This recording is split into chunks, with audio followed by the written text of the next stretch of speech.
जय माता दी दोस्तों। ओम नमः शिवाय। आप सभी का बहुत बहुत स्वागत है। आज हम लोग गुरुवार की व्रत कथा सुनेंगे। आप सभी कथा को सुनने से पहले वीडियो को लाइक ज़रूर करें, साथ ही में हमारे चैनल को सब्सक्राइब भी करें ताकि आप सभी को ऐसी ही कथाएं सुनने को मिले और माता रानी की कृपा आप सभी पर बनी रहे। तो आइए प्रभु की कृपा से कथा को प्रारंभ करते हैं। बोलिए भगवान बृहस्पति देव की जय हो। प्राचीन समय की बात है। भारतवर्ष में एक प्रतापी और दानी राजा राज्य करता था। वह नित्य गरीबों और ब्राह्मणों की सहायता करता था। यह बात उसकी रानी को अच्छी नहीं लगती थी। वह ना ही गरीबों को दान देती थी और ना ही भगवान का पूजन ही किया करती थी। राजा को भी दान देने से मना करती थी। एक दिन राजा शिकार खेलने के लिए वन में गए हुए थे तो रानी महल में अकेली थी। उसी समय बृहस्पति देव साधु वेश में राजा के महल में भिक्षा के लिए आए और उन्होंने रानी से भिक्षा मांगी। तब रानी ने भिक्षा देने से इनकार किया और कहा, हे साधु महाराज, मैं तो दान पुण्य से तंग आ गई हूँ। मेरा पति सारा धन लुटाते रहता है। मेरी इच्छा है कि हमारा धन नष्ट हो जाए, फिर ना रहेगा बांस और ना बजेगी बांसुरी। साधु महात्मा ने कहा, देवी, तुम तो बड़ी विचित्र हो। धन और संतान तो सभी चाहते हैं। पुत्र और लक्ष्मी तो पापी के घर भी होनी चाहिए।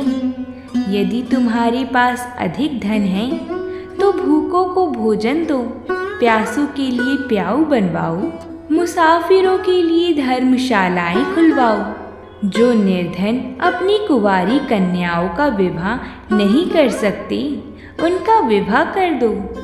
ऐसे और कई काम हैं जिनके करने से तुम्हारा यश पूरे लोक और परलोक में फैलेगा। परंतु रानी पर उपदेश का कोई प्रभाव ना पड़ा। वह बोली, महाराज, आप मुझे कुछ ना समझाएं। मैं ऐसा धन नहीं चाहती जो हर जगह बांटती फिरूं। साधु महात्मा ने उत्तर दिया, यदि तुम्हारी ऐसी ही इच्छा है तो तथास्तु। तुम ऐसा करना कि बृहस्पतिवार को घर को लीपकर पीली मिट्टी से अपना सिर धोकर स्नान करना, भट्टी चढ़ाकर कपड़े धोना। ऐसा करने से आपका सारा धन नष्ट हो जाएगा। इतना कहकर वह साधु महाराज वहाँ से चले गए। जैसा साधु महात्मा ने कहा था उसको करते हुए रानी ने केवल 3 बृहस्पतिवार ही बिताए थे कि उसकी सारी धन संपत्ति नष्ट हो गई। भोजन के लिए राजा का परिवार तरसने लगा। तब एक दिन राजा ने रानी से बोला कि रानी, तुम यहीं रहो, मैं दूसरे देश को जाता हूँ। क्योंकि यहाँ पर सभी लोग मुझे जानते हैं, इसलिए मैं यहाँ कोई छोटा कार्य नहीं कर सकता। ऐसा कहकर राजा परदेश चली गई। वहाँ वह जंगल से लकड़ी काट कर लाती और शहर में बेचा करती थी। इस तरह वह अपना जीवन व्यतीत करने लगी। इधर राजा के परदेश जाते ही रानी और दासी दुखी रहने लगी।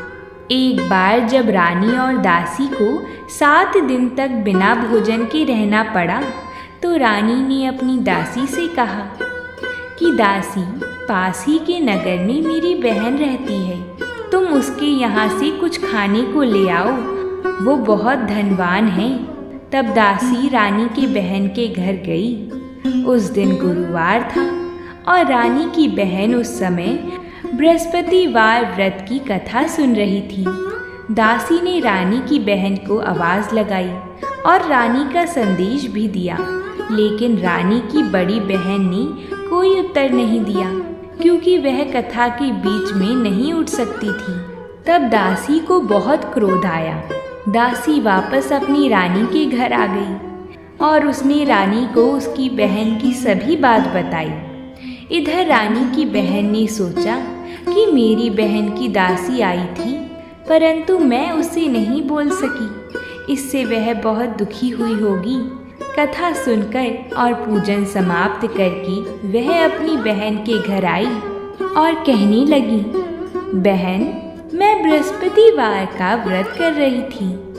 तुम्हारी दासी मेरे घर आई थी, परंतु जब तक कथा होती है तब तक ना तो उठते हैं और ना ही बोलते हैं, इसलिए मैं नहीं बोली।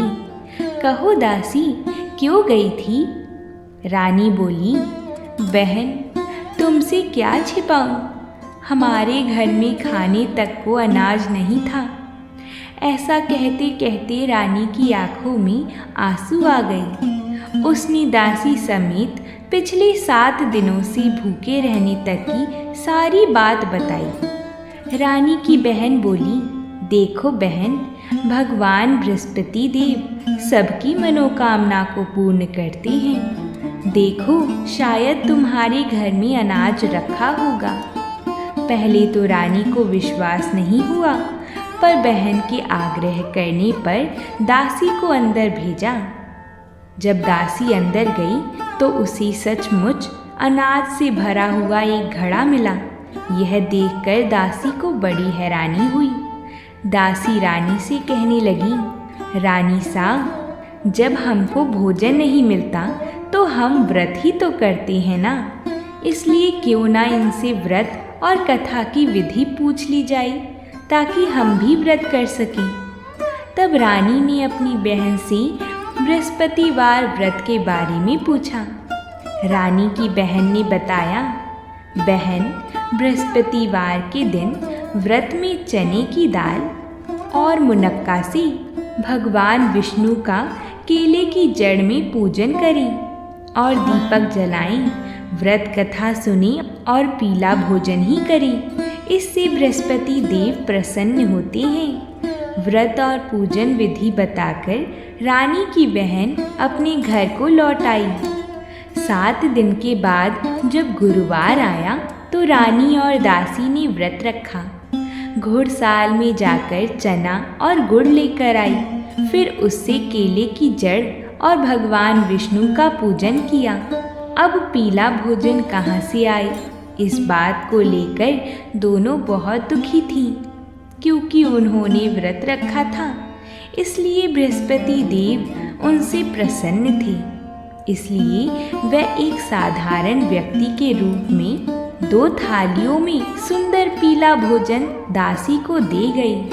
भोजन पाकर दासी प्रसन्न हुई और फिर रानी के साथ मिलकर ग्रहण किया। उसके बाद वह सभी गुरुवार को व्रत और पूजन करने लगी। बृहस्पति भगवान की कृपा से उनके पास फिर से धन संपत्ति आ गई, परंतु रानी फिर से पहले की तरह आलस्य करने लगी। तब दासी बोली, देखो रानी, तुम पहले भी इस प्रकार आलस्य करती थी। तुम्हें धन रखने में कष्ट होता था, इस कारण सभी धन नष्ट हो गया, और अब जब भगवान बृहस्पति देव की कृपा हुई है तो तुम्हें फिर से आलस आता है।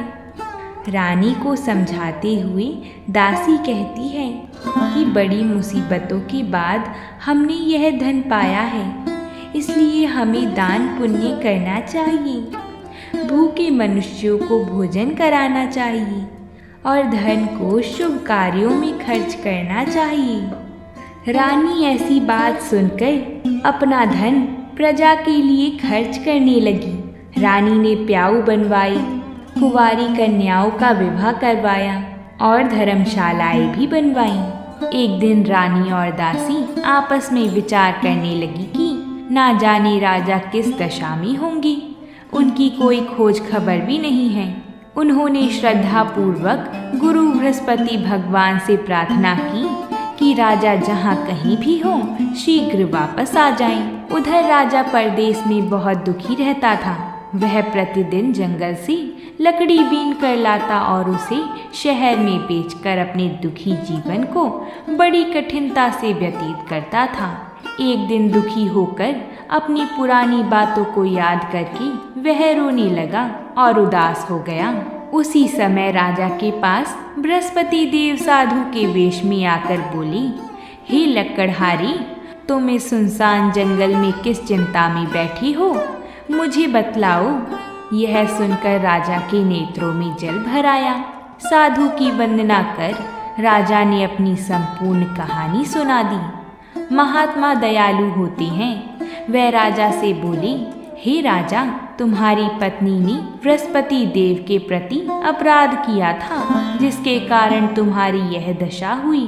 अब तुम चिंता मत करो, भगवान तुम्हें पहले से अधिक धन देंगी। देखो, तुम्हारी पत्नी ने बृहस्पतिवार का व्रत प्रारंभ कर दिया है। अब तुम भी बृहस्पतिवार का व्रत करके चने की दाल व गुड़ जल के लोटे में डालकर केले का पूजन करो, फिर कथा कहो या सुनो। भगवान तुम्हारी सब मनोकामना पूर्ण करेंगे। साधु की बात सुनकर राजा बोला, हे प्रभु, लकड़ी बेचकर तो इतना पैसा भी नहीं बचता जिससे भोजन के उपरांत कुछ बचा सकूं। मैंने रात्रि में अपनी रानी को व्याकुल देखा है। मेरे पास कोई साधन नहीं जिससे उसका समाचार जान सकूं। फिर मैं कौन सी कहानी कहूं, यह भी मुझको मालूम नहीं है। साधु ने कहा, मन में बृहस्पति भगवान के पूजन व्रत का निश्चय करो, वह स्वयं तुम्हारे लिए कोई राह बना देंगी। बृहस्पतिवार के दिन तुम रोजाना की तरह ही लकड़ियाँ लेकर शहर में जाना। तुम्हें रोज से दुगना धन मिलेगा, जिससे तुम भली भांति भोजन कर लोगी तथा बृहस्पति देव की पूजा का सामान भी आ जाएगा। जो तुमने बृहस्पतिवार की कहानी के बारे में पूछा है वह इस प्रकार है, तुम इसे ध्यान पूर्वक सुनो। प्राचीन काल में एक बहुत ही निर्धन ब्राह्मण रहता था। उसके कोई संतान न थी। वह नित्य पूजा पाठ करता। उसकी स्त्री ना स्नान करती और ना किसी देवता का पूजन करती। इस कारण ब्राह्मण देवता बहुत दुखी रहते थे। भगवान की कृपा से ब्राह्मण के यहाँ एक कन्या उत्पन्न हुई। कन्या बड़ी होने लगी। प्रातः स्नान करके वह भगवान विष्णु का जप करती थी। ऐसी ही वह बृहस्पतिवार का व्रत भी करने लगी। पूजा पाठ समाप्त करके पाठशाला जाती तो अपनी मुट्ठी में जौ भर के ले जाती और पाठशाला के मार्ग में डालती जाती। लौटते समय वही जौ स्वर्ण के हो जाती तो उनको बीन कर घर ले आती थी। एक दिन वह बालिका सूप में उन सोने के जौ को फटक कर साफ कर रही थी कि तभी उसकी माँ ने देख लिया और कहा कि हे बेटी, सोने के जौ को फटकने के लिए सोने का ही सूप होना चाहिए। दूसरे दिन गुरुवार था। कन्या ने व्रत रखा और बृहस्पति देव से सोने का सूप देने की प्रार्थना की। बृहस्पति देव ने उसकी प्रार्थना स्वीकार कर ली। रोजाना की तरह वह कन्या जौ फैलाती हुई पाठशाला से लौटकर जब वह जौ बीन रही थी तो बृहस्पति देव की कृपा से उसे सोने का सूप भी मिला। उसे वह घर ले आई और उससे जौ साफ करने लगी, परंतु उसकी माँ का वही ढंग रहा। एक दिन की बात है, कन्या सोने के सूप में जब जौ साफ कर रही थी उस समय नगर का राजकुमार वहाँ से निकला। कन्या के रूप और कार्य को देखकर वह उस पर मोहित हो गया। राजमहल आकर वह भोजन तथा जल त्याग कर उदास होकर लेट गया। राजा को जब राजकुमार की इस हालत का पता चला कि उसने अन्न जल त्याग दिया है तो राजा अपने मंत्रियों के साथ अपने पुत्र के पास गया और इस बात का कारण पूछा। राजकुमार ने राजा को उस लड़की के घर का पता भी बता दिया। मंत्री उस लड़की के घर गया। मंत्री ने ब्राह्मण के समक्ष राजा की ओर से निवेदन किया। कुछ ही दिन बाद ब्राह्मण की कन्या का विवाह राजकुमार के साथ संपन्न हो गया। कन्या के घर से जाते ही ब्राह्मण के घर में पहले की भांति गरीबी का निवास हो गया। एक दिन दुखी होकर ब्राह्मण अपनी पुत्री से मिलने गए। बेटी ने पिता की अवस्था को देखा और अपनी माँ का हाल पूछा। ब्राह्मण ने सभी हाल कह सुनाया। कन्या ने बहुत सा धन देकर अपने पिता को विदा कर दिया, लेकिन कुछ दिन बाद ही फिर वही हाल हो गया। ब्राह्मण फिर अपनी कन्या के यहाँ गया और सभी हाल कहा तो पुत्री बोली, हे पिताजी, आप माता को यहाँ लिवा लाओ, मैं उन्हें वह विधि बता दूंगी जिससे गरीबी दूर हो जाएगी। ब्राह्मण देवता अपनी स्त्री को साथ लेकर अपनी पुत्री के पास राजमहल पहुँचे तो पुत्री अपनी माँ को समझाने लगी, हे माँ देखो, तुम प्रातः काल स्नान आदि करके विष्णु भगवान का पूजन करो तो सब दरिद्रता दूर हो जाएगी। परंतु उसकी माँ ने उसकी एक भी बात नहीं मानी। वह प्रातः काल उठकर अपनी पुत्री की बची झूठन को खा लेती थी। एक दिन उसकी पुत्री को बहुत गुस्सा आया। उसने अपनी माँ को एक कोठरी में बंद कर दिया। फिर प्रातः उसे स्नान आदि करा के पूजा पाठ करवाया तो उसकी माँ की बुद्धि ठीक हो गई। इसके बाद वह नियम से पूजा पाठ करने लगी और प्रत्येक बृहस्पतिवार को व्रत करने लगी। इस व्रत के प्रभाव से मृत्यु के बाद वह स्वर्ग को गई। वह ब्राह्मण भी सुखपूर्वक इस लोक का सुख भोगकर स्वर्ग को प्राप्त हुआ। इस तरह कहानी कहकर साधु बने देवता वहां से अंतर ध्यान हो गए। धीरे धीरे समय व्यतीत होने पर फिर बृहस्पतिवार का दिन आया। राजा जंगल में लकड़ी काटकर शहर में बेचने लगा। उसे उस दिन बाकी दिनों से अधिक धन मिला। राजा ने चना गुड़ आदि लाकर बृहस्पतिवार का व्रत किया। उस दिन से उसके सभी कलेश दूर हो गए। परंतु जब अगले गुरुवार का दिन आया तो वह बृहस्पतिवार का व्रत करना भूल गया। इस कारण बृहस्पति भगवान नाराज हो गए।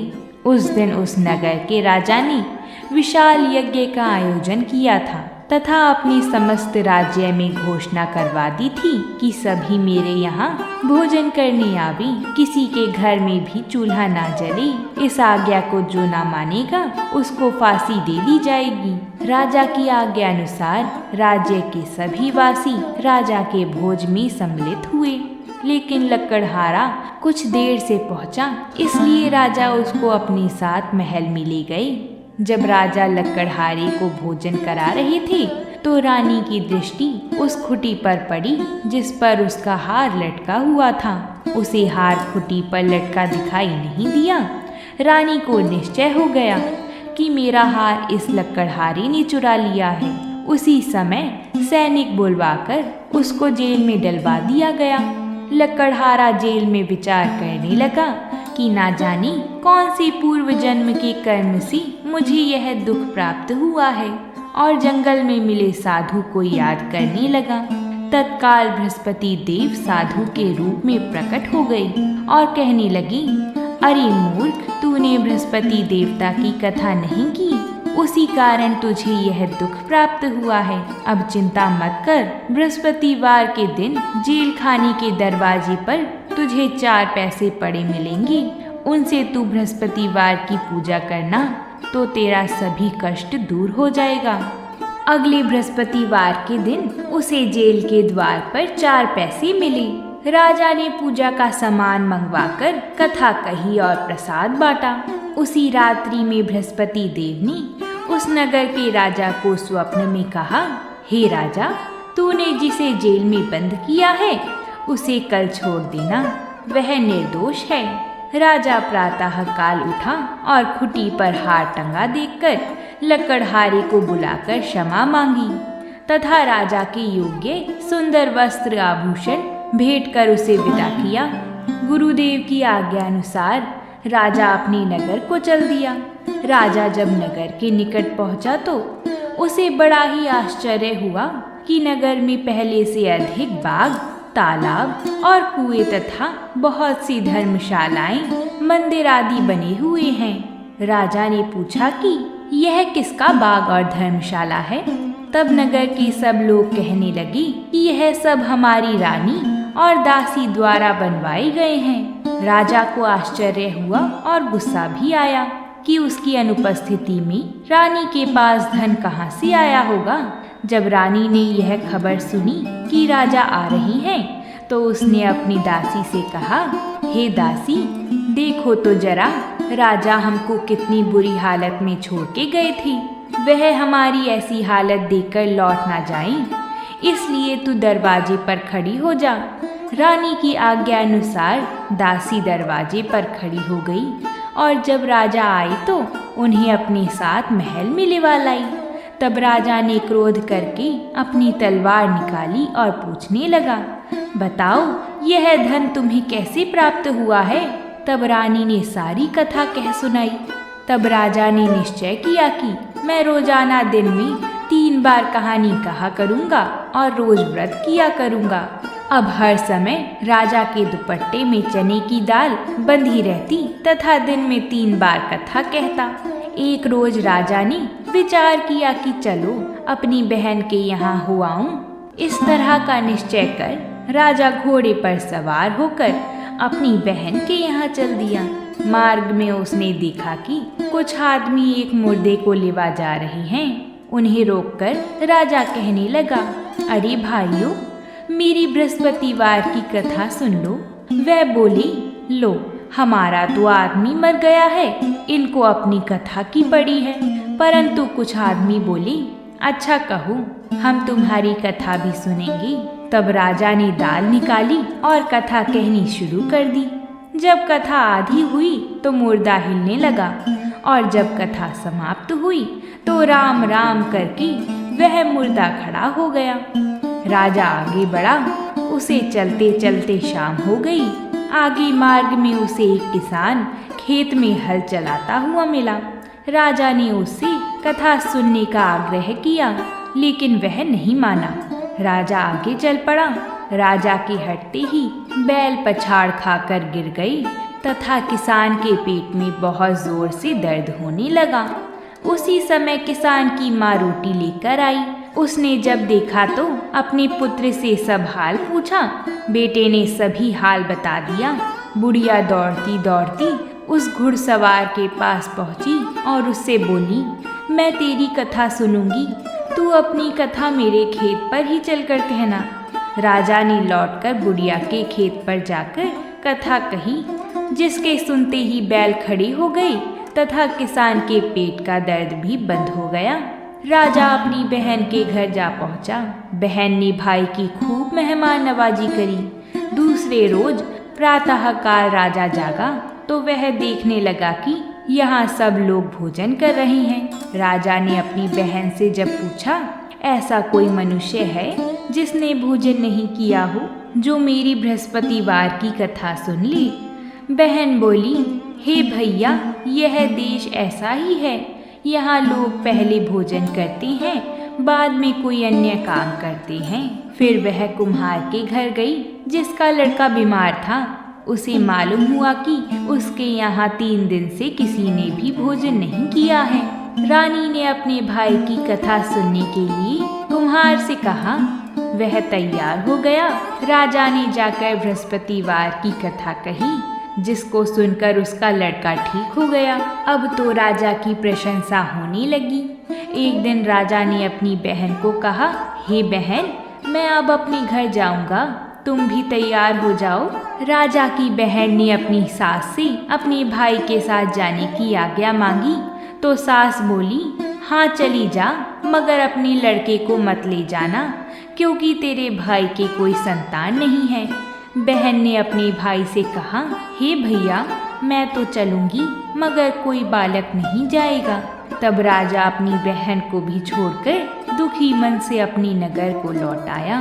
राजा ने अपनी रानी से सारी कथा बताई और बिना भोजन किए वह शैया पर लेट गया।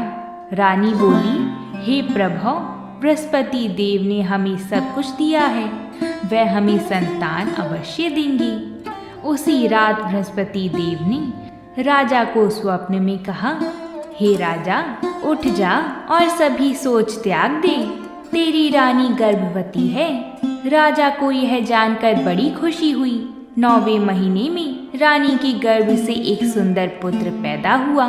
तब राजा बोला, हे रानी, स्त्री बिना भोजन के रह सकती है, परंतु बिना कहे नहीं रह सकती। जब मेरी बहन आएगी तो तुम उससे कुछ मत कहना। रानी ने हाँ कर दी। जब राजा की बहन ने यह शुभ समाचार सुना तो वह बहुत खुश हुई तथा बधाई लेकर अपने भाई के यहाँ आई। रानी ने तब उसे आने का उल्हाना दिया। जब भाई अपने साथ ला रहे थे तब टाल गई, उनके साथ ना आई और आज अपने आप ही भागी भागी बिना बुलाए आ गई। तो राजा की बहन बोली, भाई मैं इस प्रकार ना कहती तो तुम्हारे घर औलाद कैसे होती। बृहस्पति देव सभी कामनाएं पूर्ण करते हैं। जो सद्भावना पूर्वक बृहस्पतिवार का व्रत करता है एवं कथा पढ़ता है अथवा सुनता है और दूसरे को सुनाता है, बृहस्पति देव उसकी सभी मनोकामना पूर्ण करते हैं, उनकी सदैव रक्षा करते हैं। जो संसार में सद्भावना से गुरुदेव का पूजन एवं व्रत सच्चे हृदय से करते हैं, उनकी सभी मनोकामना वैसे ही पूर्ण होती हैं जैसे सच्ची भावना से रानी और राजा ने बृहस्पति देव की कथा का गुणगान किया तो उनकी सभी इच्छाएं बृहस्पति देव जी ने पूर्ण की। अनजाने में भी बृहस्पति देव की उपेक्षा ना करें, ऐसा करने से सुख शांति नष्ट हो जाती है। इसलिए सबको कथा सुनने के बाद प्रसाद लेकर ही जाना चाहिए। हृदय से उनका मनन करते हुए जयकारा बोलना चाहिए। बृहस्पति देव जी की जय हो। अगर आप सभी को हमारी ये कथा पसंद आई हो तो वीडियो को लाइक ज़रूर करिएगा। प्रेम से बोलिए जय माता दी।